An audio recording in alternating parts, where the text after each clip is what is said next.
relâche ta gloire. Seigneur, ouvre les écluses des cieux,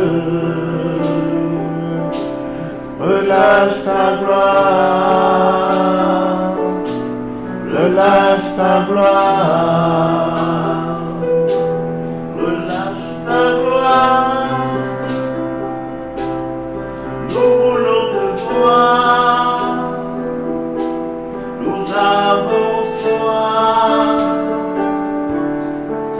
de toi. Révèle-toi,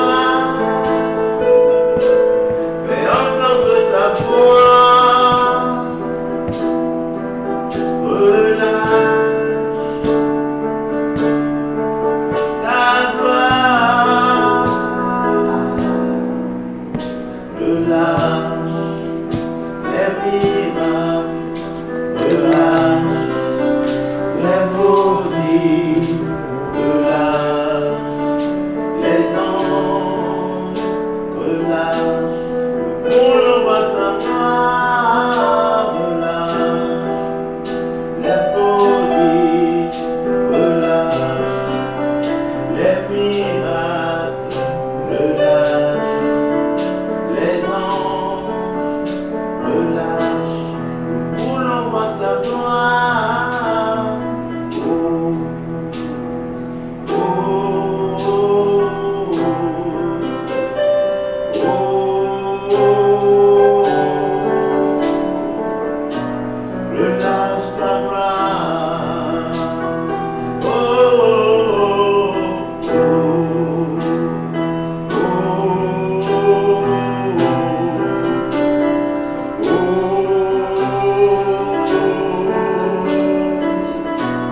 relâche ta gloire, relâche ta gloire. Nous voulons te voir, nous avons soif, Jésus, de toi. Révèle-toi, fais entendre ta voix, relâche ta gloire. Seigneur, nous te bénissons et nous te rendons grâce parce que nous avons besoin de ta gloire, nous avons besoin de ta vie. Tout homme, tout être vivant sur cette terre a besoin de toi, de ta gloire, de ta vie.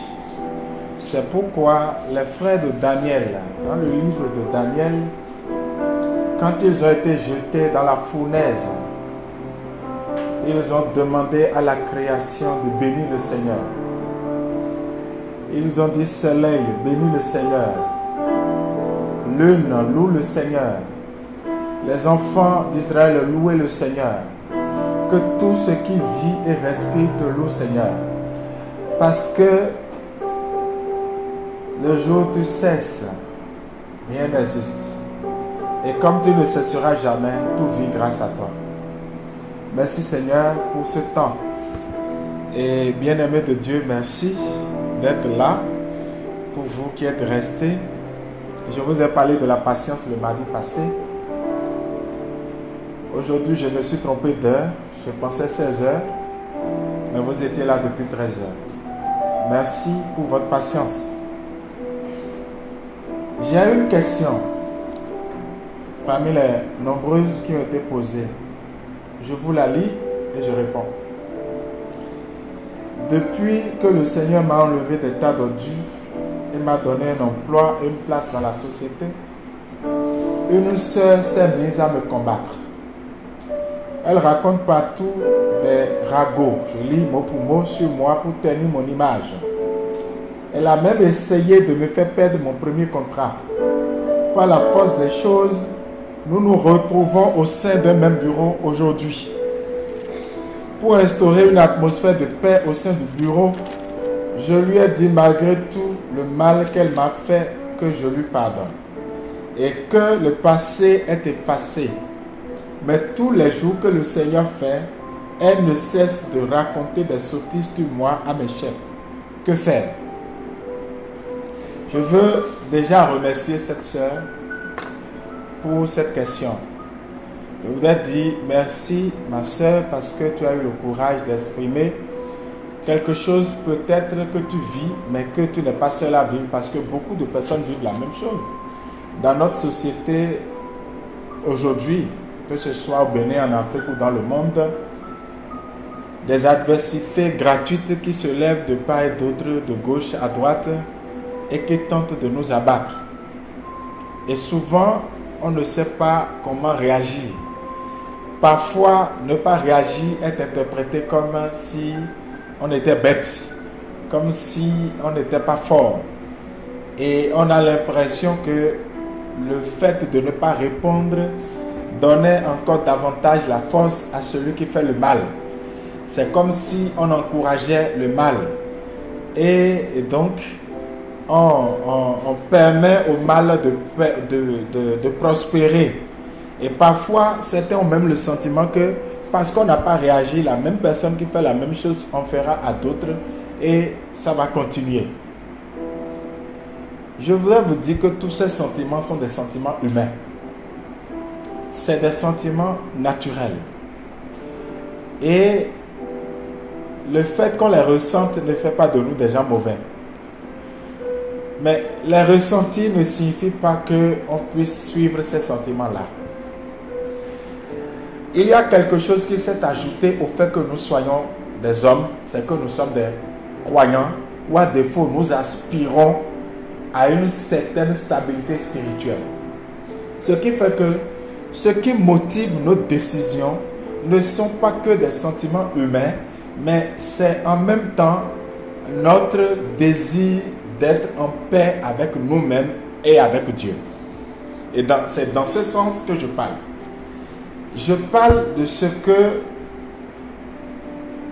on peut attendre de quelqu'un qui a de bonne volonté, à défaut d'être chrétien. Et donc, si je suis de bonne volonté, ou que je suis chrétien, Saint Paul me dit, ne rendez pas le mal pour le mal. Ne vous laissez pas vaincre par le mal, mais soyez vainqueurs du mal par le bien. Ça, c'est dans sa lettre aux Romains. Chapitre 12, versets 9 à 21. Il est allé jusqu'à dire, si ton ennemi a faim, donne-lui à manger. S'il a soif, donne-lui à boire. Ce faisant, tu amasses de la braise sur sa tête. Il le dit en interprétation de la parole de Jésus lui-même dans Matthieu qui dit, aimez vos ennemis, bénissez ceux qui vous maudissent, priez pour ceux qui vous persécutent. Voici la ligne que Dieu a tracée. Maintenant, pourquoi Dieu a dit ça? Ce n'est pas parce que, vous voyez, souvent, quand nous sommes en situation difficile, nous avons souvent tendance à croire que parce que nous avons raison, on devait trouver la solution du côté de celui qui a tort. C'est-à-dire, on devait appeler celui qui a tort pour lui parler. Mais j'ai parcouru la Bible. Parce qu'en écoutant les frères et sœurs, même en leur donnant des chemins, des orientations de la part du Seigneur, et en regardant leur réaction, je me suis dit, c'est moi qui me trompe. Je suis allé feuilleter la Bible. J'ai vu que c'est toujours à celui qui est frappé que Dieu demande de faire des efforts. Parce que généralement, Dieu s'adresse aux chrétiens. Généralement, Dieu s'adresse à ceux qui le connaissent. À ceux qui ne le connaissent pas, il va à leur rencontre pour qu'ils le connaissent. Et c'est à partir du moment où ils le connaissent qu'il commence à leur dire, voici ce que vous devez faire. Lorsque vous pensez par exemple que vous êtes en difficulté avec une sœur, moi le problème que j'ai, cette sœur est-elle une chrétienne? Faites attention, ne me dites pas qu'elle va à l'église et elle va prier, ce n'est pas ça être chrétien. Être chrétien, c'est conformer sa vie à l'évangile. Et s'il arrive des moments où on a chuté, on a l'humilité de reconnaître que ça, j'ai mal fait, j'ai fait des erreurs. On va demander pardon et on rectifie, on répare. Je vous dis par exemple, lorsque vous avez pris un bien qui ne vous appartient pas, que vous êtes allé demander pardon, ça ne suffit pas. Au plan spirituel, il vous faut réparer. La réparation signifie que ce que vous avez pris, il faut le retourner. Si vous avez volé l'argent, il faut retourner l'argent. Si vous avez pris un objet, il faut retourner l'objet. Si un monsieur a dépouillé sa famille pour vous construire une maison, pour vous construire, pour acheter une voiture, le jour où Dieu vous rencontre, que vous vous rendez compte que vous êtes dans le mal, trouvez un moyen pour retourner. Parce que vous n'êtes pas béni. Ce que Dieu ne vous a pas donné, vous ne l'avez pas. Vous pouvez avoir tendance à croire que vous avez quelque chose parce que quelque chose est dans vos mains. Je ne vais pas loin, je vais vous donner un exemple. Vous savez que quand Dieu a demandé à Abraham, en disant, Abraham, lève-toi, quitte ta parenté, ta famille, ton pays, et va vers le pays que je vais t'indiquer. Abraham est allé à Canaan. Abraham était à Canaan et Dieu lui a dit, tu es à Canaan, c'est vrai, mais Canaan ne t'appartient pas encore. C'est à ta descendance, 4e génération, que je donnerai Canaan. Donc, tu es à Canaan en tant qu'étranger. Deuxième exemple. La Samaritaine, là on est dans l'évangile de Jean. Ce que j'ai raconté tout à l'heure, c'est dans le livre de Genèse. La Samaritaine, quand elle a dit à Jésus, mais donne-moi de cette eau pour que je n'ai plus à venir ici. Jésus lui a dit, je vais te donner de cette eau, mais avant, il faut que tu appelles ton mari. Et elle a répondu, je n'ai pas de mari. Et Jésus lui a dit, tu dis vrai. Tu as déjà eu 5 maris et celui avec qui tu vis n'est pas ton mari.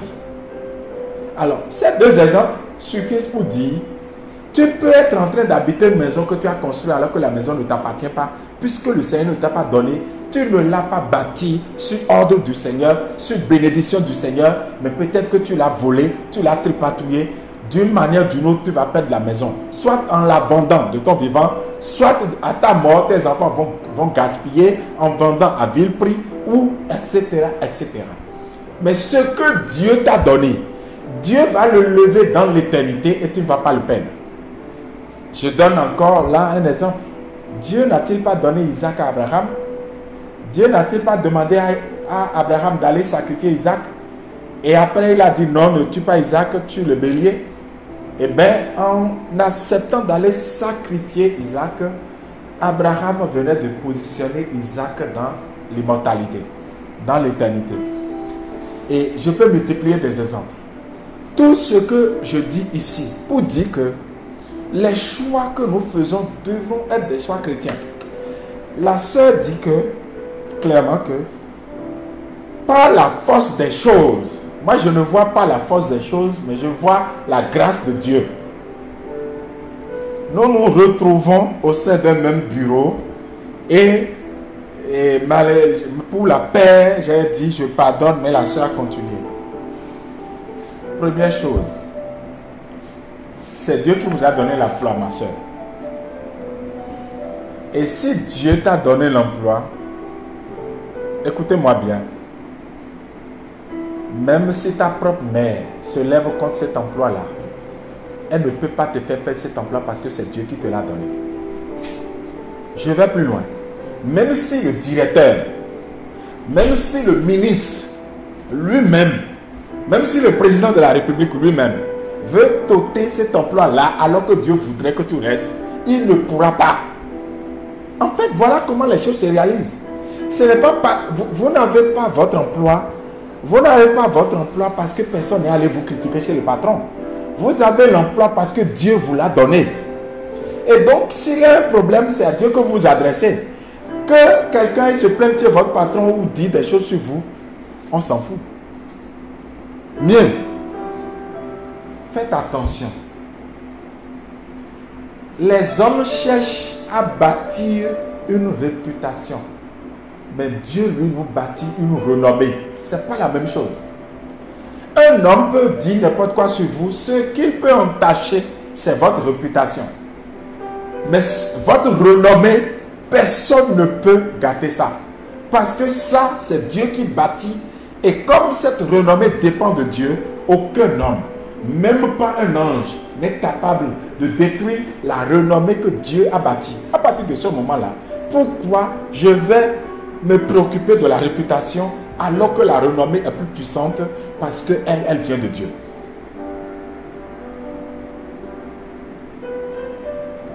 Ce que je dis, je vais vous expliquer.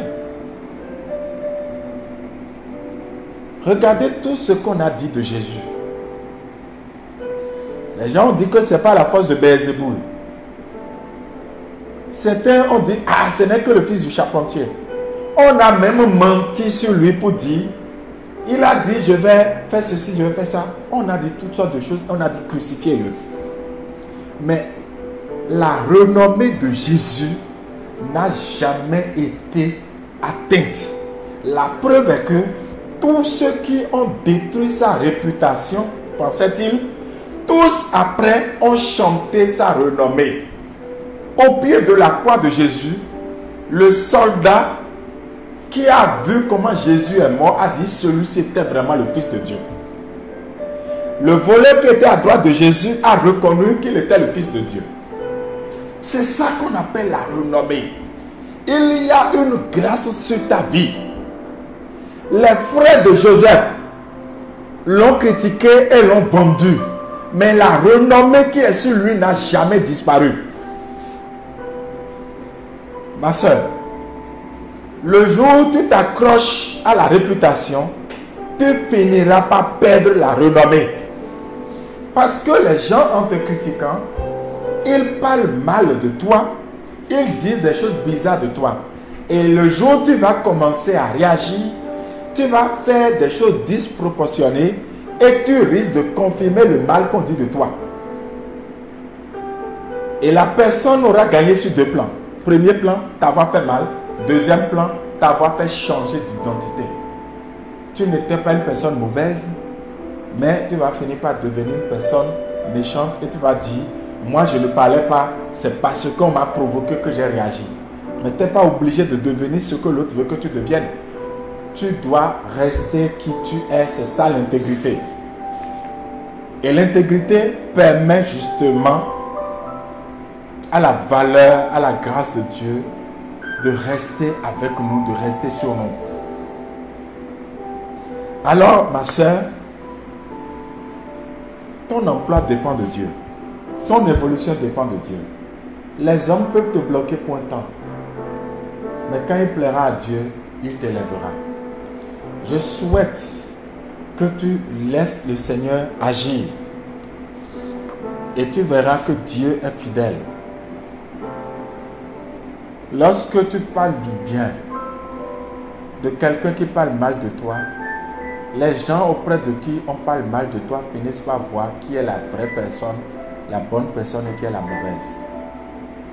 Laisse Dieu témoigner pour toi. Ne cherche pas à devenir violente ou mauvaise.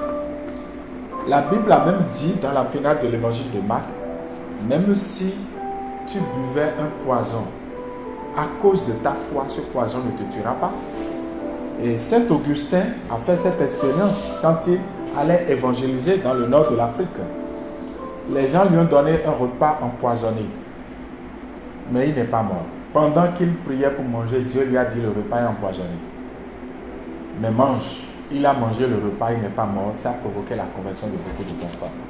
Ma soeur, Dieu voudrait que tu sois son témoin pour que cette soeur puisse se convertir. Et tu vas voir que plus tard, quand tu vas faire ce que je te dis, c'est cette même soeur qui a pris sa bouche pour te critiquer, qui finira par parler bien de toi. Voilà ce que Dieu est capable de faire pour toi aujourd'hui. Alors je te recommande tous les jours de bénir cette soeur, de prier pour sa promotion. Et s'il y a une mission où c'est toi ou elle, va dire au patron de lui donner la mission. Et pendant qu'elle est dans la mission, prie pour elle. Tu verras ce que Dieu est capable de faire. Je bénis Dieu parce que j'ai vu plusieurs cas de personnes dans cette condition, mais qui ont été relevées. Relevées par la gloire de Dieu.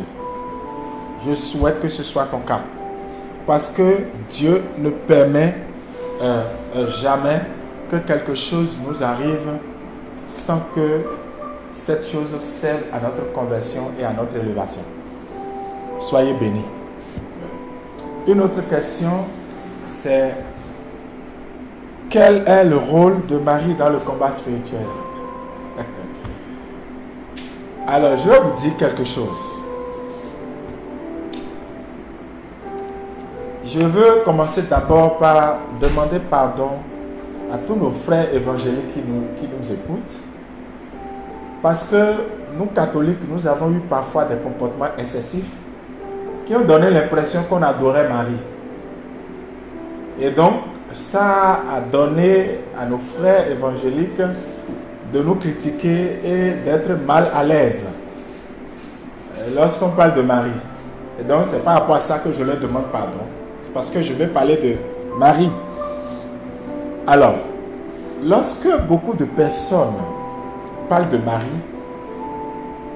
ils oublient quelque chose d'essentiel. Un jour, Jésus était en train de prêcher.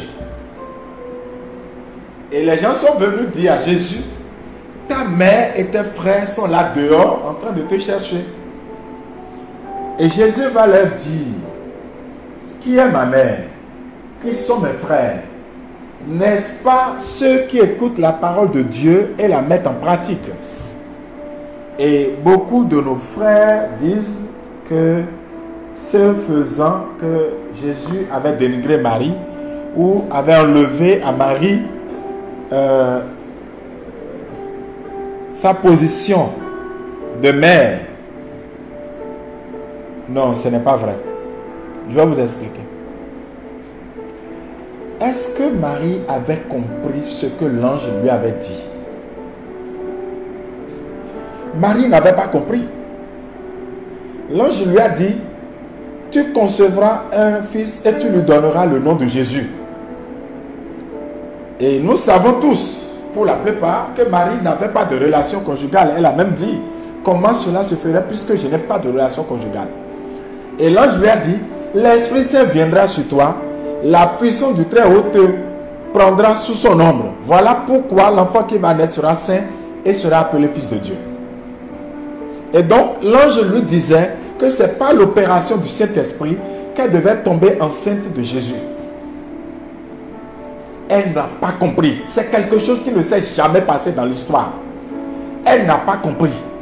Mais elle a dit, je suis la servante du Seigneur, qu'il me soit fait selon sa parole. C'est ce fiat, ce qu'on appelle ce oui, qu'elle a dit, sans avoir compris, qui témoigne du fait qu'elle a eu confiance entièrement à Dieu. Elle ne sait pas qu'est-ce que ça va devenir, mais Dieu a dit et elle a obéi. C'est ça qui lui a valu la position qu'elle a.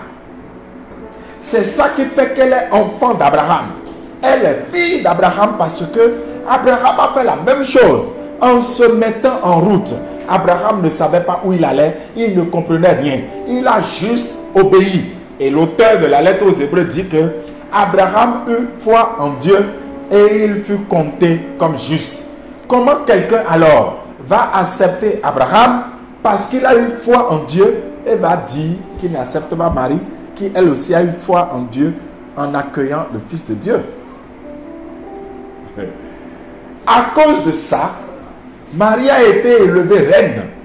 Et à cette position, justement, elle est terreur dans le camp de Satan. Et tous les jours, elle monte son fils. Marie n'a jamais dit, venez m'adorer. Hein. Elle n'a jamais demandé, elle n'en a pas besoin d'ailleurs. Et je me souviens que le vendredi passé, j'ai dit que le culte qu'on rend à Dieu, c'est le culte de latrie. La doctrine catholique dit que seul Dieu a droit au culte de latrie. Les autres cultes, c'est le culte de Duli. Et la Vierge Marie, c'est le culte d'Hyper Duli.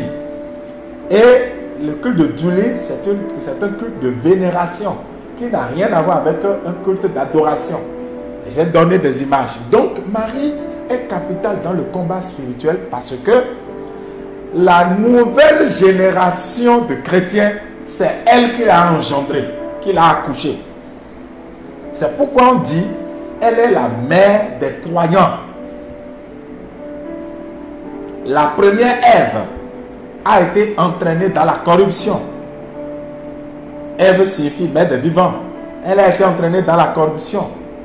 Mais la deuxième Ève, Marie, donc la mère des vivantes, de la nouvelle génération des croyants, elle a donné vie à l'homme nouveau. Parce qu'en Jésus, nous sommes tous fils de Dieu. Dieu n'a qu'un seul fils, Jésus. Mais nous tous qui avons accepté le Christ, nous avons accepté Dieu, le Père comme Père, et nous sommes devenus ses fils dans le Fils unique qu'est Jésus-Christ. Et comme Marie est la mère de Jésus, elle est devenue notre mère. Et donc, elle est en même temps que l'Église est la femme que le dragon combat, Marie aussi est la femme que le dragon combat. Voilà pourquoi il y a tous ces débats sur la Vierge Marie et autres là. Et j'ai recommandé de la foi de Luther à la foi de Pierre, de Scott et Kimberly Ann, qui étaient des calvinistes, mais qui se sont convertis à la foi catholique parce que Jésus était allé les rencontrer à partir de l'évangile de Jean au chapitre 6 sur l'Eucharistie. Et un jour, Jésus est venu avec sa mère et lui a dit, voici ma mère. Et les deux calvinistes sont devenus des chrétiens catholiques. Ils ont fait le témoignage en écrivant un magnifique livre, Sweet Home, voilà. J'oubliais le nom, Sweet Home, de la foi de Luther à la foi de Pierre. Lisez ce livre, ça va vous aider, ça va vous donner des éléments. Mais Marie, dans le combat spirituel, d'abord, elle nous enseigne la foi. Elle nous enseigne la foi, elle nous enseigne l'obéissance. Et tout homme qui obéit à Dieu gagne toujours le combat spirituel. Car celui qui nous combat, l'ennemi de Dieu, c'est la désobéissance qui l'a amené là. Et quand nous obéissons, l'obéissance est toujours vainqueur de la désobéissance. Et qui a obéi? Marie a obéi. Qui a obéi? Jésus a obéi. Et comme Marie nous conduit à Jésus, eh bien, en obéissant, comme elle a obéi, nous devenons vainqueurs dans le combat. Comme j'ai dit à la soeur tout à l'heure, de ne pas agir contre la soeur qui est dans son bureau, il s'agit d'obéir. Parce qu'elle ne sait pas qu'est-ce que Dieu lui réserve, mais elle fera comme Dieu lui a dit. Et Dieu va faire après ce que lui veut, parce qu'il est Dieu et il est souverain. Que Dieu soit béni. Alors, le retour à l'envoyeur est-il un péché? Si tu as la relation que telle personne en esprit veut ta mort, lui faire un retour à l'envoyeur est déconseillé ou c'est un péché? Bien sûr. Bien sûr.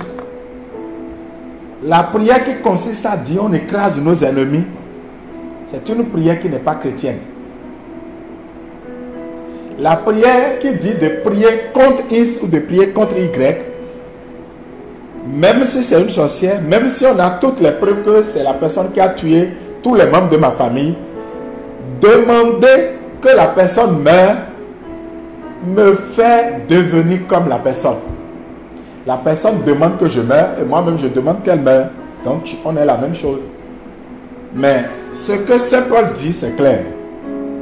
Saint Paul dit dans Ephésiens 6, à partir du verset 10, que nous n'avons pas des ennemis parmi les hommes, les êtres de chair, que nos ennemis sont les principautés, les esprits qui occupent les espaces célestes. Et comme c'est des esprits, personne ne peut dire on les piétine. Hein? On ne peut pas piétiner un esprit n'est pas cher. Et donc, celui qui dit retour à l'envoyeur, justement, il n'est pas moins que celui qui lui envoie le mal. Mais ce que Dieu nous demande de faire, c'est de bénir nos ennemis. C'est d'aimer nos ennemis et de bénir ceux qui nous maudissent. Ça veut dire que pendant que tu pries, si tu rencontres quelqu'un qui dit tu vas mourir demain, tu n'as pas besoin de dire toi aussi tu vas mourir. Non, il ne faut pas dire des choses comme ça. il faut lui dire, je rends la gloire à Dieu parce que toi et moi, on va se rencontrer après-demain. On va se rencontrer après-demain signifie que je ne vais pas mourir demain. Donc on se verra après-demain. Ma parole que j'ai prononcée vient d'annuler sa malédiction. Et quand j'ai dit, on va se voir après-demain, je suis en train de dire que toi aussi tu ne mourras pas. Et donc, quand quelqu'un te maudit, la parole prend une ligne pour venir vers toi. Quand tu bénis, ta bénédiction prend la même ligne. Les deux se rencontrent. Jamais la malédiction ne peut vaincre la bénédiction. Du coup, la malédiction ne t'atteindra jamais. Et donc, la malédiction sera vaincue et c'est la bénédiction qui va gagner. Alors, les prières qui consistent à croire que c'est si le sorcier qui nous embête meurt, quand on aura la paix, c'est faux. Élevez votre niveau spirituel. Élevez votre charité. La charité, c'est quoi? Lorsque vous commencez à aimer votre ennemi, vous devenez quelqu'un qui est hors de portée. Parce que Saint Jean dit, celui qui aime demeure dans la lumière. Il a dit, si tu dis que tu aimes Dieu que tu ne vois pas, alors que tu hais ton frère que tu ne vois pas, tu es un menteur. Mieux, il dit, si tu as de la haine contre ton frère, tu es un meurtrier. C'est dans la première lettre de Jean. Jean a dit ça. Ce qu'on appelle la croissance spirituelle, s'il vous plaît, ce n'est pas par rapport au nombre de neuvaines ou au nombre de veilles et de jeûnes qu'on fait. Non. C'est par rapport à notre capacité à aimer quelqu'un qui ne nous aime pas. Si Dieu est puissant, c'est parce que Dieu est puissant d'amour. La puissance de Dieu se trouve dans le fait qu'il est amour. Et que Dieu ne se laisse pas corrompre par le mal. Ça veut dire que quel que soit le mal que l'homme va faire, Dieu ne va pas commencer à faire le mal parce que l'homme fait le mal. Et donc, plus un homme va commencer à devenir bon, c'est-à-dire à aimer alors qu'il est détesté, il commence à devenir comme Dieu. Or, n'oubliez pas, faisons l'homme à notre image et à notre ressemblance. Dieu voulait que l'homme lui ressemble. Si tu commences à aimer ceux qui te détestent, qui veulent te détruire, tu verras qu'ils ne pourront pas t'atteindre, au contraire, ils auront peur de toi. Ils auront peur de toi. Et c'est Dieu qui nous protège. Personne n'a besoin de penser que c'est mieux il lutte, mieux il se protège. Non. Aucune lutte ne te protège. C'est parce que tu crois en Dieu que Dieu te protège. Et je voudrais vous dire que Dieu protège même les sorciers. Dieu protège les gens mauvais, Dieu protège les sorciers. Un jour, une sœur est allée prier et Dieu lui a dit comment ça va? Comment tu as passé ta nuit? Elle a raconté. Elle a dit, mais toi? Jésus lui a dit, j'ai surtout protégé les gens qui font mal. Elle était choquée. Comment tu vas protéger quelqu'un qui fait mal? Jésus lui a dit, Dieu fait tomber la pluie sur les bons et les méchants. Il fait lever le soleil sur les justes et les ingrats. À partir de ce moment-là, si tu es fils de Dieu, tu dois opérer comme Dieu opère. Tu ne peux pas faire retour à l'envoyeur. Tu pardonnes, tu pries et tu attends Dieu. Alléluia.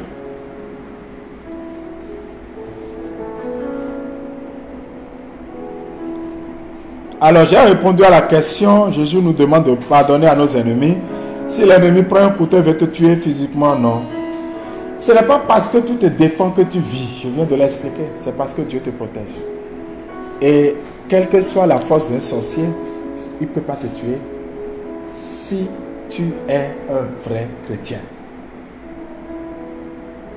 Si tu es un vrai chrétien, il ne peut pas te tuer. Si la sorcellerie était forte, nous on ne serait pas en vie, on serait mort.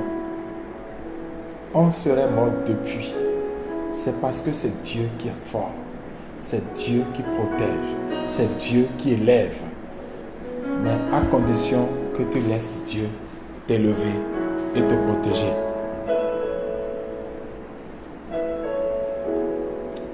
Alors,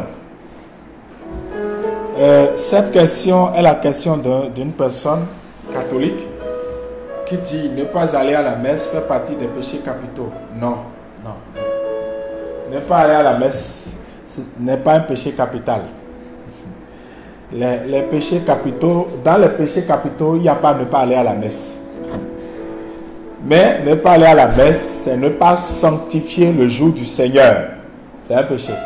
Mais il se fait que la circonstance dans laquelle nous sommes est une circonstance particulière. Ce qui signifie que la personne n'a pas manqué la messe par simple volonté, par pur désir.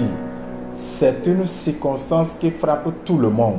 C'est pourquoi le pape, pour les catholiques, a déjà donné une absolution et accordé l'indulgence à tous les catholiques pendant cette période. Et on a même défini un canevas pour les gens qui peuvent se confesser en attendant que la possibilité leur soit donnée. Et donc, je vous recommande de contacter votre curé pour ces détails, vu que nous sommes en ligne et que tout le monde n'est pas catholique parmi les gens qui nous écoutent. Et étant chrétien catholique, demander à un pasteur évangélique de prier avec moi est-il un péché? Ça, c'est un débat. Nos frères évangéliques ne sont pas nos ennemis. Maintenant, quand ils demandent à un frère pasteur évangélique de prier pour moi ou avec moi, ça, le problème, ce n'est pas la prière, mais c'est dans quel but. Le problème, c'est qu'est-ce que je recherche. C'est la motivation, c'est le motif de la demande de prière qui est un problème, qui peut être un problème. Je n'ai pas dit, ce n'est pas d'office un problème, mais qui peut être un problème. Si nous sommes des frères de la même famille et que l'autre évangile nous sommes et que nous nous rassemblons pour prier en famille, nous allons prier, il n'y a aucun problème. Si j'ai une situation au boulot, j'ai dit, frère, soutiens-moi dans la prière, il n'y a aucun problème. Mais si je commence à demander à quelqu'un de prier pour que j'ai plus d'onction, ceci ou ça, on peut se demander pourquoi je recherche l'onction. Parce que si Dieu t'envoie en mission, il te donne l'onction pour aller en mission. Tu n'as pas besoin de rechercher l'onction partout. Parce que Dieu qui t'envoie en mission sait te donner l'onction qu'il faut pour aller en mission. Parce que c'est lui qui t'envoie en mission. Et c'est lui qui donne l'onction aussi. Alors je souhaite que nous ne soyons pas à la recherche du fabuleux, de l'extraordinaire, mais que nous soyons extraordinaires dans l'ordinaire. En fait, c'est ce que Dieu nous demande. Que le nom de Dieu soit béni pour toutes ces questions. Je voudrais nous rappeler que le Covid-19 est une pandémie qui frappe tout le monde, qui frappe le monde entier. Il y a des centaines de morts, des milliers de morts. On parle aujourd'hui de plus de 200 000 morts. C'est impressionnant. Mais l'impact sanitaire est déjà impressionnant. Mais l'impact économique sera encore très impressionnant. Je voudrais parler aux chrétiens. Je voudrais leur demander, chers frères chrétiens, même en temps de crise, tu peux prospérer. Parce que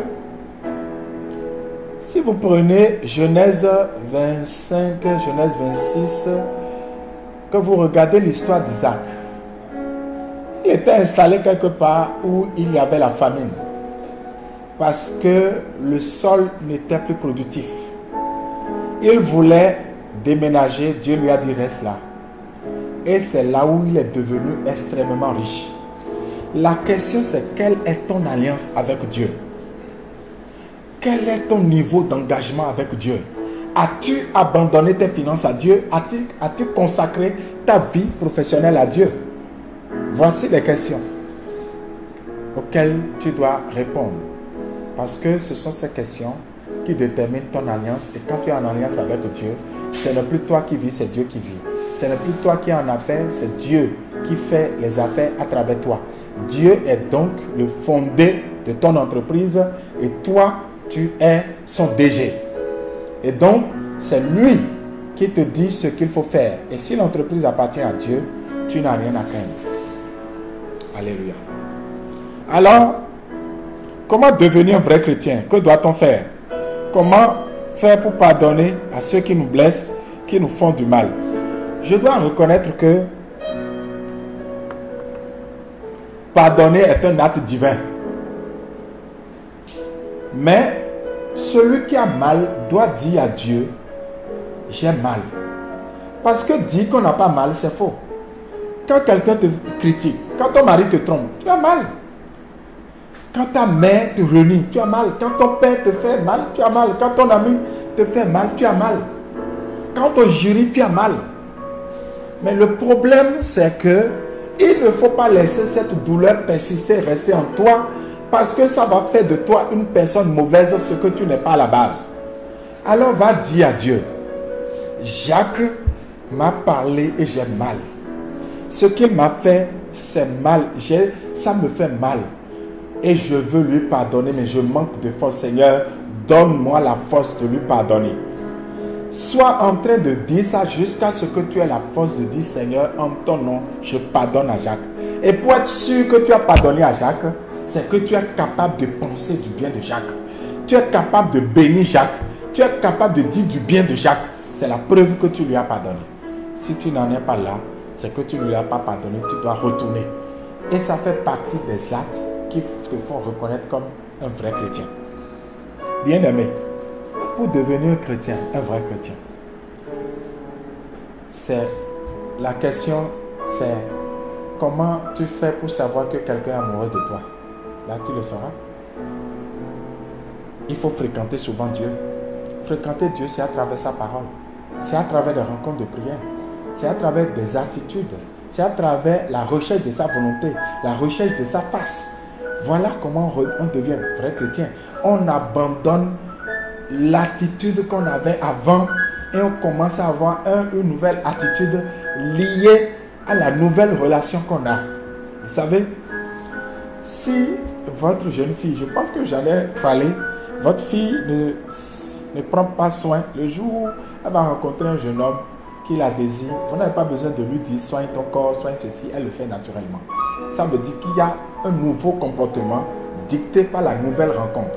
Un jeune homme qui voit une femme qui commence à lui plaire dans le quartier, il commence à laver ses chaussures, à bien serrer ses chaussures, à repasser ses chemises, etc. Il y a un nouveau comportement qui est lié à la nouvelle rencontre qu'il a. C'est la même chose. Quand vous rencontrez Dieu, le signe, c'est que vous avez commencé à avoir des attitudes qui sont liées à la rencontre que vous avez faite avec Dieu. Vous commencez à dire aux amis, écoutez, moi je ne peux plus être dans le bain en train de boire l'alcool. On dit, mais qu'est-ce que tu as? Mais on va même dire, mais on dirait que tu es mort, oui. Toi, l'ancien, tu es mort. C'est toi le nouveau qui vit. Et donc, il y a des attitudes nouvelles. Avec des amis, on avait l'habitude d'aller courtiser des filles. Maintenant, je ne veux plus. On avait l'habitude d'aller faire du shopping. Et c'est l'orgueil, c'est le paraître. Maintenant, j'ai rencontré Jésus. Ce qui importe pour moi maintenant, ce n'est plus la beauté extérieure, mais c'est de soigner la beauté intérieure. Je vais faire du shopping, mais du shopping mesuré. Travailler. Ce n'est plus parce qu'il faut que les gens me remarquent. Ce n'est plus parce qu'il faut que les gens voient sur Facebook que j'ai beaucoup d'audience. Mais je fais du shopping maintenant parce que je suis un béni de Dieu et je dois révéler la gloire de Dieu. Bien-aimé de Dieu, comment ne pas rendre grâce à Dieu pour ce temps que nous sommes en train de passer? Je sais qu'il y a beaucoup de questions qui vous habitent, mais aujourd'hui, on a essayé de répondre à ces quelques questions. J'espère que la grâce de Dieu vous rejoint chacun. J'espère que Dieu vous rejoint et que vous êtes dans la joie. Que la joie de Dieu repose sur vous, que la paix de Dieu repose sur vous. Soyez bénis. Amen. Au nom du Père, du Fils et du Saint-Esprit.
te bénissons pour toutes les personnes qui nous ont écoutés, qui vont nous écouter. Et nous les confions à ta sollicitude paternelle, afin que ta grâce les visite, les touche partout où ils sont, dans les situations qu'ils vivent. Qu'ils soient à l'hôpital, chez eux, au bureau, quel que soit ce qu'ils vivent, Seigneur, toi qui es le Dieu de grâce, rejoins-les et bénis-les au nom de Jésus. Amen.